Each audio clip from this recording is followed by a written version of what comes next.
در سوره نحل همون سوره نحل باز هم در آیه 64 میفرماید و ما انزلنا علیک الکتاب. اینجا دیگه صریح گفت کتاب. ما کتاب را بر تو نازل نکرده ایم الا لتبین لهم الذي اختلفوا فيه وهدى ورحمة لقوم. ما کتاب را بر تو نازل نکرده ایم مگر اینکه برای آنان روشن کنید اون چیزی که در موردش اختلاف دارند. وقتی که قرآن نازل می شود هر کسی به گونه ای از آن فهم می کند. برداشت او از کتاب به گونه مختلفی است، جدایی است.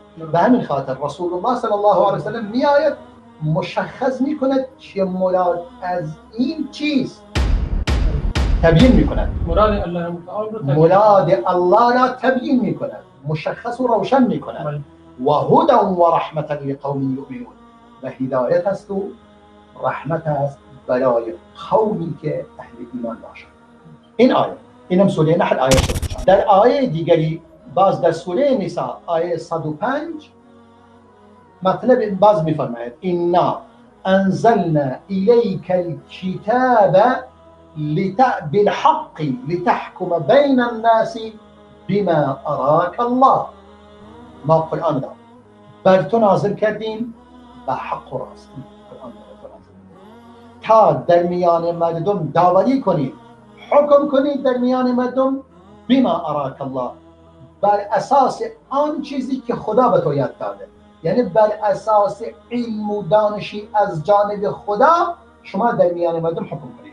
حالا این علم و دانش در اینجا میتواند هم خود قرآن و هم خود سنت است. به دو گونه پروردگار به او یعنی برای او روشن ساخته. امام شافعی میفرماید رضای خدا بر او باد، میفرماید کل ما حکم به رسول الله صلی الله علیه و سلم فهو مما فهمه من القرآن. تمام اون چیزی که رسول الله بر آن حکم میکند تمام اون چیزی است که از قرآن فهمیده. اون فهمی که خدا به او داده از قرآن، بالاخره او فهمیده، پروردگار فهمیده رسول الله داده از قرآن که ما اون فهمو نداریم. در نتیجه به همون فهمی که از قرآن داده هر چی فرموده رسول الله فهمی بوده از قرآن کرده و برداشت یعنی فهم او از قرآن بر اساس علم و دانشی که خدا به او داده.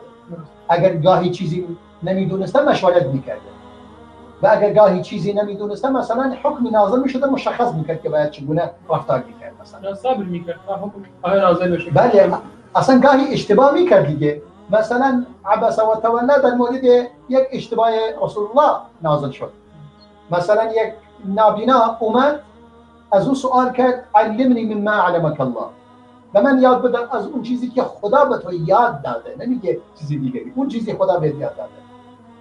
رسول الله صلی الله علیه و سلم چون داشت برای سران قریش صحبت میکرد، یعنی چهرهش را به هم زد و اینجوری کرد و دیگه چیزی بهش نگفت، فقط اینو کرد و کمی روگردان شد از او، یعنی توجه بهش نکرد. این نابینا اینو نمیدونست که رسول الله صلی الله علیه و سلم مثلا چهرهش را از او ترش کرده، ترش روی نشون داده، از او روگردان شده. اما الله متوجه شد، الله میداند. وقتی که پروردگار مشخص میکند که در اینجا اشتباه کرد، عبس و تولی ان جاءه الاعمى. پس در اینجا گاهی رسول الله صلی الله علیه و سلم اجتهاد میکرد خودش، در اجتهاد خودش هم به خطا میرفت و پروردگار اجتهادش را اصلاح میکرد. و همین خاطر حتی انبیا هم در اجتهاد خودشون نمیتونن 100% اجتهادشون صائب باشد، وحی آن را اصلاح میکنه. این یک مورد. در مورد منافقین هم یعنی الله متعال اجازه نمیده که اون نبی بر همون اشتباه ادامه نمیشه، چون اون دیگه تشریع است. اون هر چی میفرماید اون تشریع است. در نتیجه اگر اشتباهی در یک موردی تو اشتباه افتاد، الله اصلاحش میکنه. الله از آن ساکت نمیماند.